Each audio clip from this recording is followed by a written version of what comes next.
Welcome to our voice. నేను journalist నవత. ఇక మహారాష్ట్రలోని సింధుదుర్గ్లో 35 అడుగుల ఛత్రపతి శివాజీ మహారాజ్ విగ్రహం కూలిన ఘటన రాజకీయ దుమారాన్ని రేకెత్తించింది. ఈ నేపథ్యంలో నరేంద్ర మోదీ మాట్లాడిన వ్యాఖ్యలు సంచలనంగా మారాయి.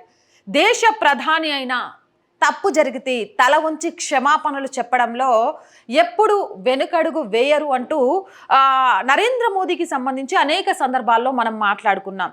దేశ హితాన్ని ఎంతకైతే కాంక్షిస్తారో అలాగే తప్పు జరిగినప్పుడు మనోభావాలు దెబ్బతిన్నప్పుడు వాళ్లకు ఊరట కలిగించడంలో కూడా ఒక తండ్రి పాత్రను పోషిస్తారు అని మరొకసారి రుజువైంది. దీనికి సంబంధించిన ఒక ఆర్టికల్ దిశలో వచ్చింది. ఈ ఆర్టికల్ని చూసే ముందు మనం అసలు అక్కడ నరేంద్ర మోదీ ఏం మాట్లాడారు అనేది విందాం. ప్రధాని उनके चरणों में मस्तक रख के माफी मांगता हूं। छत्रपति शिवाजी महाराज ये सिर्फ नाम नहीं है, हमारे लिए छत्रपति शिवाजी महाराज ये सिर्फ राजा महाराजा राजपुरुष मात्र नहीं है, हमारे लिए छत्रपति शिवाजी महाराज आराध्य देव है।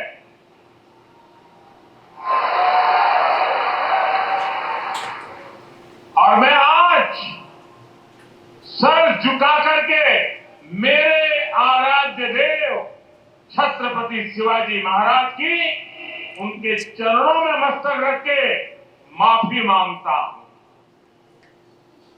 ఇది సిటీ హెడ్లైన్స్ కి సంబంధించి ఒక రీల్ ఫేస్బుక్ లో అప్లోడ్ అయింది. దాన్ని మనం చూడటం జరిగింది. ఏదేమైనా ఛత్రపతి శివాజీ మహారాజ్ అనగానే ఒక్కసారే ఇలా రోమాలు వచ్చేస్తాయి.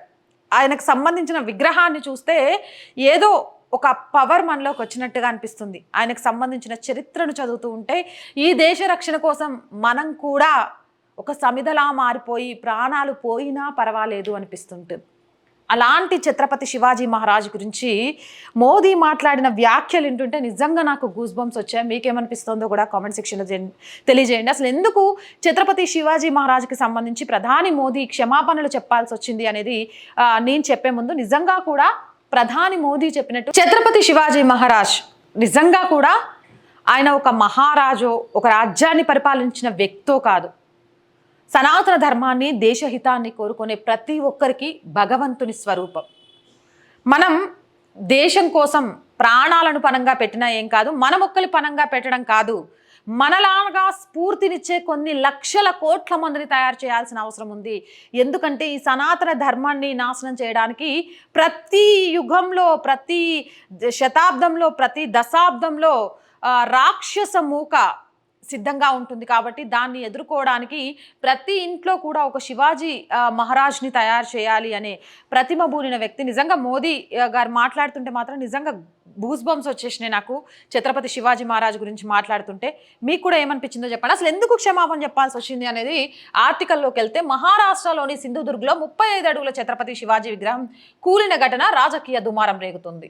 ఈ విషయంలో అధికార ప్రతిపక్షాల మధ్య మాటల తూటాలు పేలుతున్నాయి.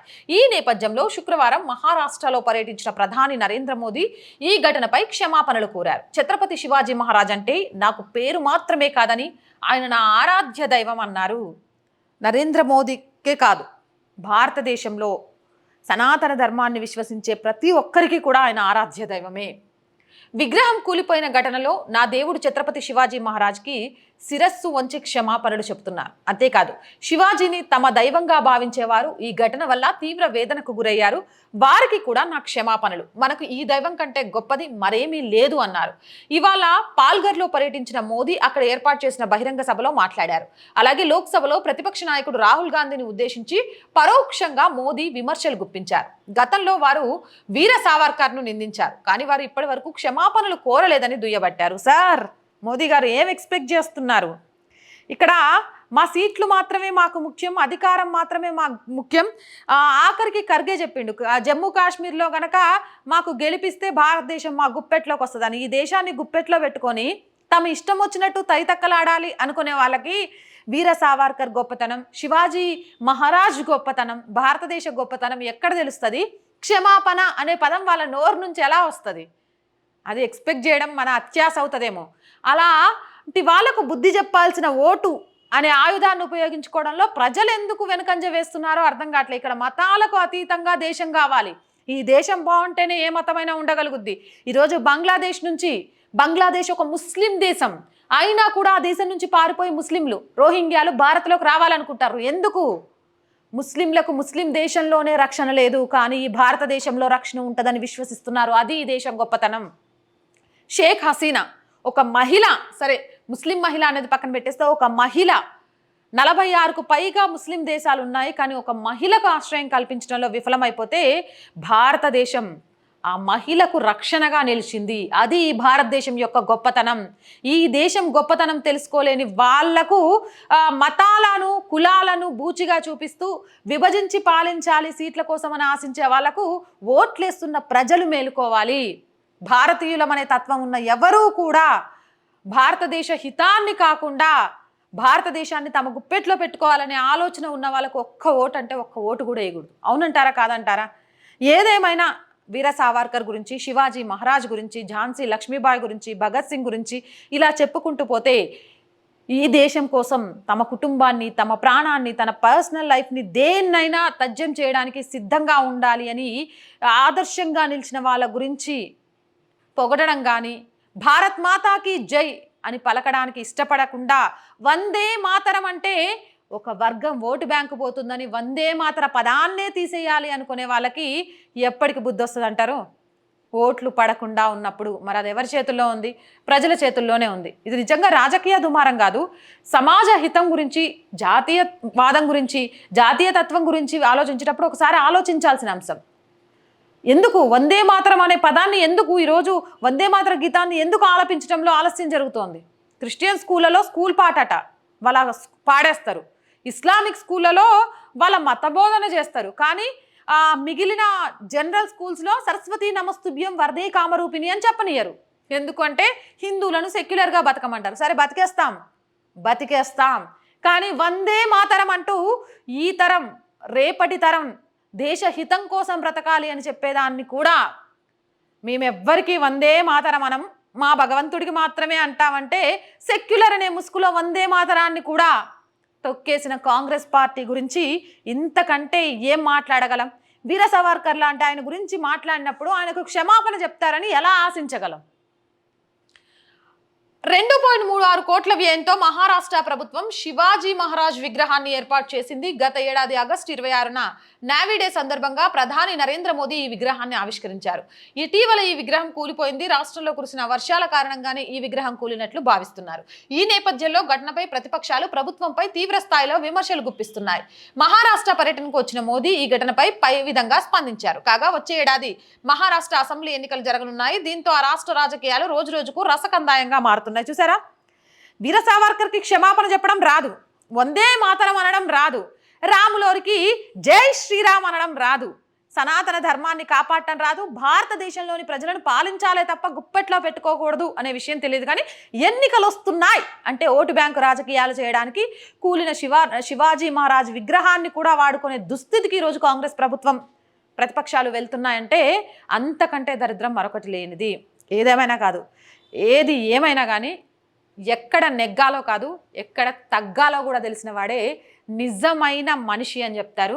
ప్రధాని మోదీ విషయంలో ఒక గొప్ప నాయకుడే కాదు, ఒక గొప్ప ఆదర్శ వ్యక్తి కూడా కనిపిస్తారు నాకైతే. మీరేమంటారు? కామెంట్ సెక్షన్లో పెట్టేయండి. మోర్ వీడియోస్ కోసం మన ఛానల్ వెంటనే సబ్స్క్రైబ్ చేయండి. దయచేసి ఆర్థికంగా ఈ ఛానల్కి మీ అందరి చేయుత చాలా చాలా అవసరం. ₹1 నుంచి మీకు తోచిన సహాయం చేయడం ద్వారా ఈ ఛానల్కి సంబంధించి ఒక ఆఫీస్ని ఏర్పాటు చేసుకుందాం.